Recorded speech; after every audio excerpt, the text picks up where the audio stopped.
ጤና ይስጥልን ተመልካቾቻችን እንደምን ቆያችሁ? ለዛሬ ያሰባሰብናቸውን በአራቱም አቅጣጫ የተፈጸሙትን የፋኖ ትንተናዎችንና ሌሎች አስደሳች የፋኖ የድል ዜናዎችን በዚህ አጭር ደቂቃ ልናሰማችሁ ተዘጋጅተን ቀርበናል። ቪዲዮውን ላይክ በማድረግና ኮሜንት ላይ ድል ለፋኖ በማለት እንዲሁም ለሌሎች እንዲደርስ ሼር በማድረግ ጀምሩት። ምክንያቱም ለአማራ ፋኖ ይገባዋልና። ከአጫጭር መረጃዎችን ጀምር።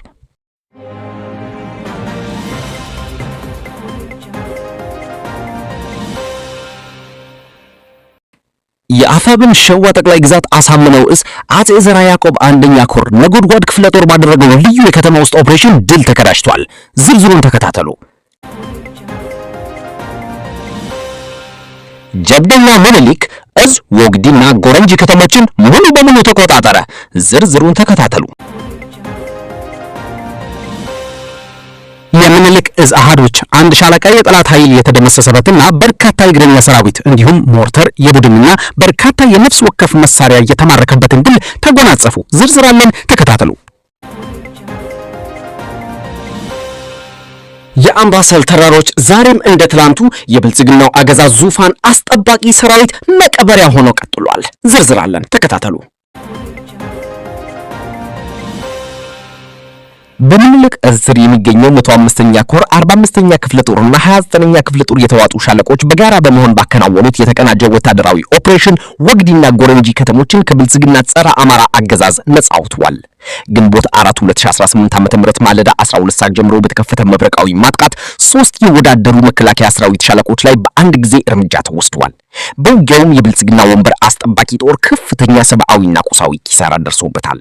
የ105ኛ ኮር አናቢሶች በወሰዱት ድንገተኛና ኢተገማች ማጥቃት በርካታ የጦር መሳሪያዎች መማረክ ችሏል።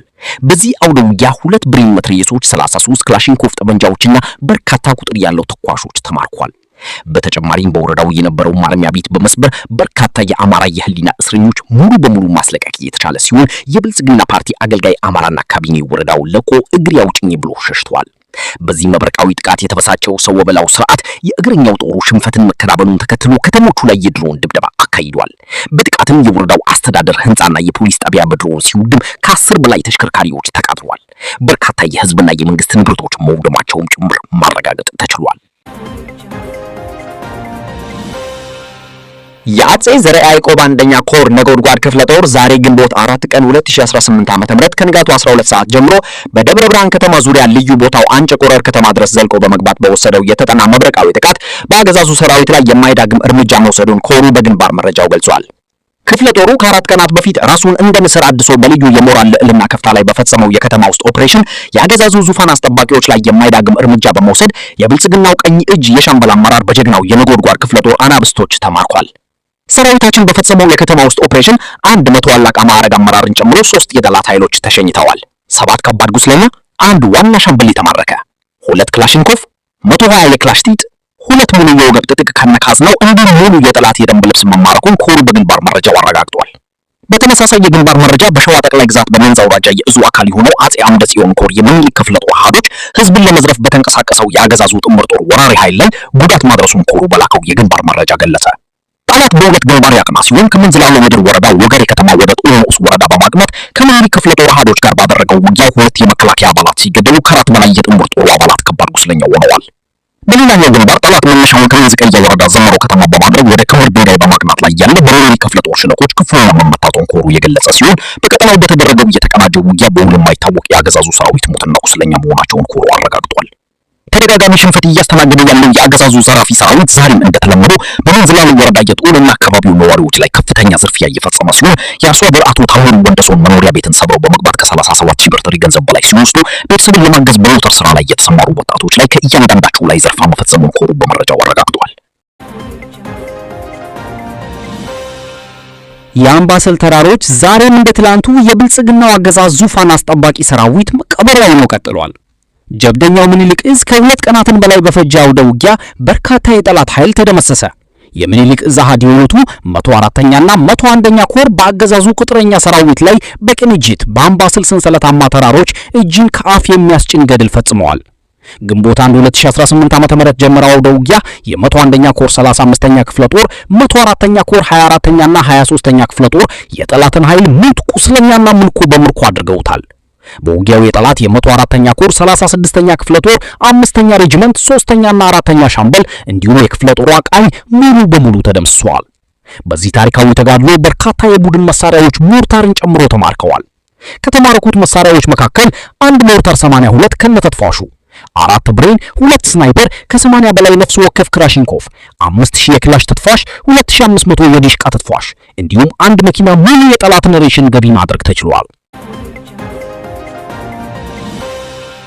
የምኒልክ እዝ አሃዶች አንድ ሻለቃ የጠላት ኃይል የተደመሰሰበትና በርካታ እግረኛ ሰራዊት እንዲሁም ሞርተር የቡድንና በርካታ የነፍስ ወከፍ መሳሪያ የተማረከበትን ድል ተጎናጸፉ።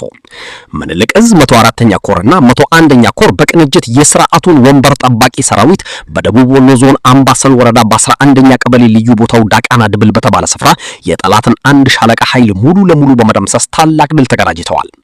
የአገዛዙን ዙፋን ጠባቂ ሰራዊት በደቡብ ወሎ ዞን አምባሰል ወረዳ ልዩ ቦታው ዳቃና ድብል እየተባለ በሚጠራ ስፍራ ዛሬ ግንቦት 1 2018 ዓ.ም ከ101ኛ ኮር 35ኛ ክፍለ ጦርና ከ104ኛ ኮር 24ኛ ክፍለ ጦርና 23ኛ ክፍለ ጦር የጠላትን ሰራዊት በማክሱል በመደምሰስና የቡድንና ነፍስ ወከፍ መሳሪያዎችን በመማረክ ታላቅ ድል ተጎናጽፈዋል።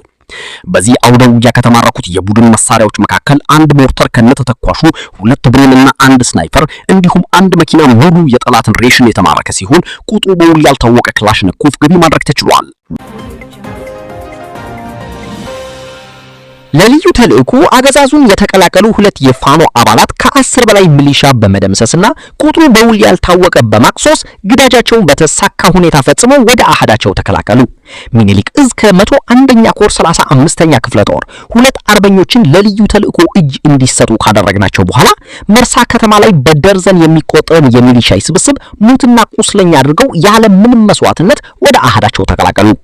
የአገዛዙ ዙፋን ጠባቂ ሰራዊት መንገድ እየመሩ ህዝባቸውን የሚያስጨፈጭፉ ባንዳ የሚሊሻ ስብስብን በሰሜን ወሎ ሀብሩ ወረዳ መርሳ ከተማ አርበኛ ሐሰን በንቲና አርበኛ ሁሴን ኢማም የተባሉ አርበኞችን ከ35ኛ ክፍለ ጦር ለልዩ ተልእኮ እጅ ከሰጡ በኋላ ሚሊሻዎች ከተሰበሰቡበት በእጅ ቦምብ F1 በመጠቀም ከ10 በላይ ሚሊሻዎችን ሞት በማድረግና ቁጥራቸውን በውል ያልታወቀ ቁስለኛ በማድረግ ተልእኮአቸውን ፈጽመው ግንቦት 2 2018 ዓ.ም ወደ እናት ክፍለ ጦራቸው ተመልሰው የክብር አቀባበል ተደርጎላቸዋል።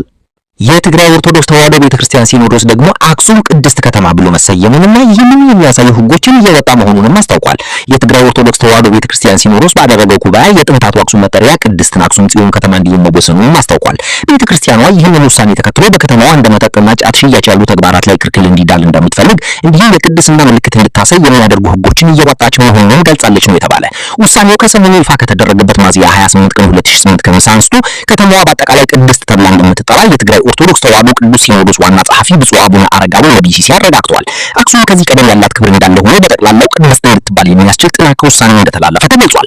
አክሱም ከተማ ቅድስት ከተማ በሚል በተለምዶ ትጠራ እንደነበር ጠቅሰው የአሁኑ ውሳኔ መጠሪያው ህጋዊ እንደሚያደርጉ አስረድተዋል።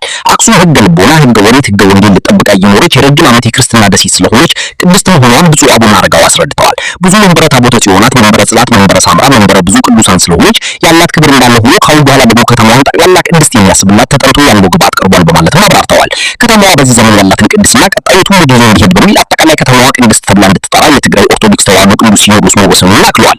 የትግራይ ጦርነትን ተከትሎ ከኢትዮጵያ ኦርቶዶክስ ተዋሕዶ ቤተክርስቲያን በተለይ አባቷ የተመሰረተው የትግራይ ኦርቶዶክስ ተዋሕዶ ቤተክርስቲያን ሲኖዶስ ዋና ጸሐፊ ብፁዕ አቡነ አረጋዊ ተናግረዋል። እንደተባሉ ከሆነ አክሱም በአጠቃላይ ቅድስት እንድትባል በመወሰኑ ምክንያት መጠጥና ጫትን የመሳሰሉት ለሙሉ ክልከላ ለመጣል ከሚመለከታቸው አካላት ጋር ንግግር እያደረጉ ናቸው። ሆቴሎችም ስርዓት የሚወጣበት ጊዜ እየወጣ ነው። ቅድስት ከተባለች የቅድስና ስራ ሊሰራ ይገባል። ጠቅላላ ከተማዋ ቅድስና ምልክት እንድታሳይ የሚያደርጉ ህጎችን እየወጣችን ብለዋል። የከተማዋ የጥንታዊ ታሪክ ማንነቷን ክብሯን ዓለም እንዲያውቁ ማድረግም ዓላማችን ነው ሲሉ አስረድተዋል።